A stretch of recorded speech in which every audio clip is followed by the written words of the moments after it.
Ironically, America could destroy Iran's entire conventional military in a matter of days. That's not the hard part. The hard part is winning a war against an enemy that fights with $20,000 drones, while forcing America to spend millions of dollars every single time it defends itself.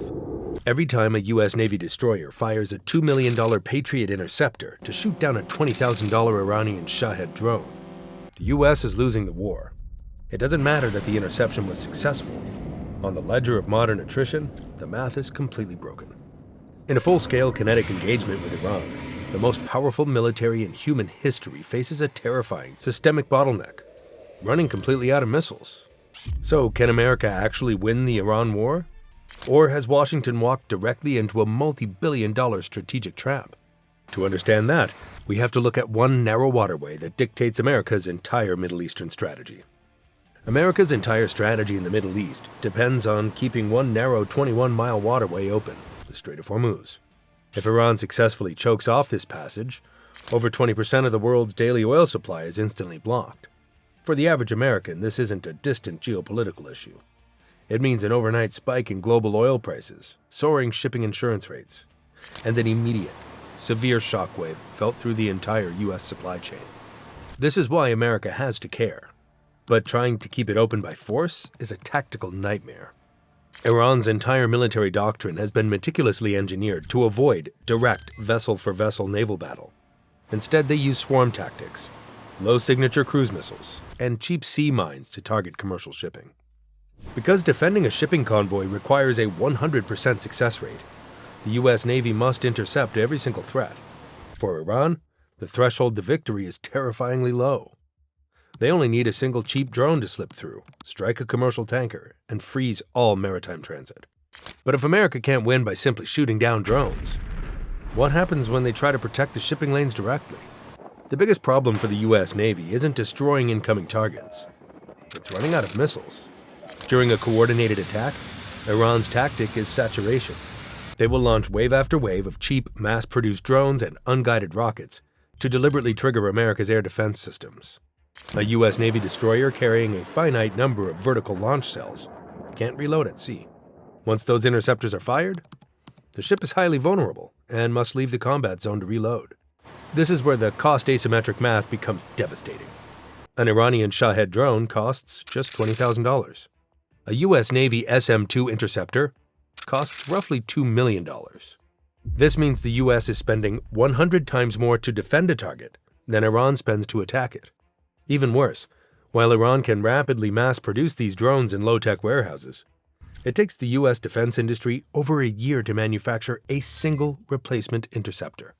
Iran is successfully conducting a war of attrition, bleeding the U.S. military's inventory dry without ever risking a major naval battle.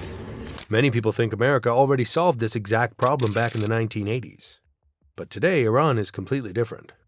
Those who argue America can easily win this conflict point directly to the 1980s and Operation Earnest Will, where the U.S. successfully escorted reflagged tankers through the Gulf. But relying on that playbook is a massive strategic mistake. In the 1980s, Iran was militarily depleted and only deployed a primitive minefield of 9 contact mines. Yet even then, a single mine nearly sank the frigate USS Samuel B. Roberts. Today, Iran has thousands of highly advanced, smart sea mines, alongside an endless inventory of cheap suicide drones. More importantly, the scale of global trade has changed completely. The Strait of Hormuz now averages over 100 commercial transits every single day. The U.S. Navy simply does not have enough warships to provide close escorts for that volume of traffic. Properly defending a single convoy of 10 ships requires up to 12 dedicated warships. To escort all daily traffic, America would have to commit virtually its entire surface fleet to a single choke point, leaving the rest of the world completely undefended. If traditional escort convoys won't work anymore, what replaces them? To combat this vulnerability, the U.S. military is attempting to flip the asymmetric equation back on Iran using unmanned technology. This is why the U.S. Navy recently deployed the Corsair drone boat to the Middle East. These small, autonomous, unmanned surface vessels have already conducted successful high-risk strikes, penetrating the Iranian port of Bandar Abbas to destroy a submarine maintenance facility. By using low-cost unmanned systems, the U.S. can finally strike back without risking American lives or multi-billion-dollar destroyers. However, even a highly successful drone campaign cannot solve the core problem. Iran's mobile drone and missile launchers are scattered across a rugged mountainous coastline parallel to the Gulf, making them virtually immune to naval bombardment. Military experts agree the only way to actually secure the Strait of Hormuz and permanently stop these launches is to deploy ground forces. To seize and hold that coastline would require tens of thousands of American troops in a protracted campaign that would dwarf the war in Iraq. For an American public exhausted by foreign interventions, that is an absolute non-starter. But if direct military force can't secure a win, could economic blockades and airstrikes force Tehran to back down? The assumption that economic pressure and targeted bombing will break the Iranian regime's resolve is actively backfiring.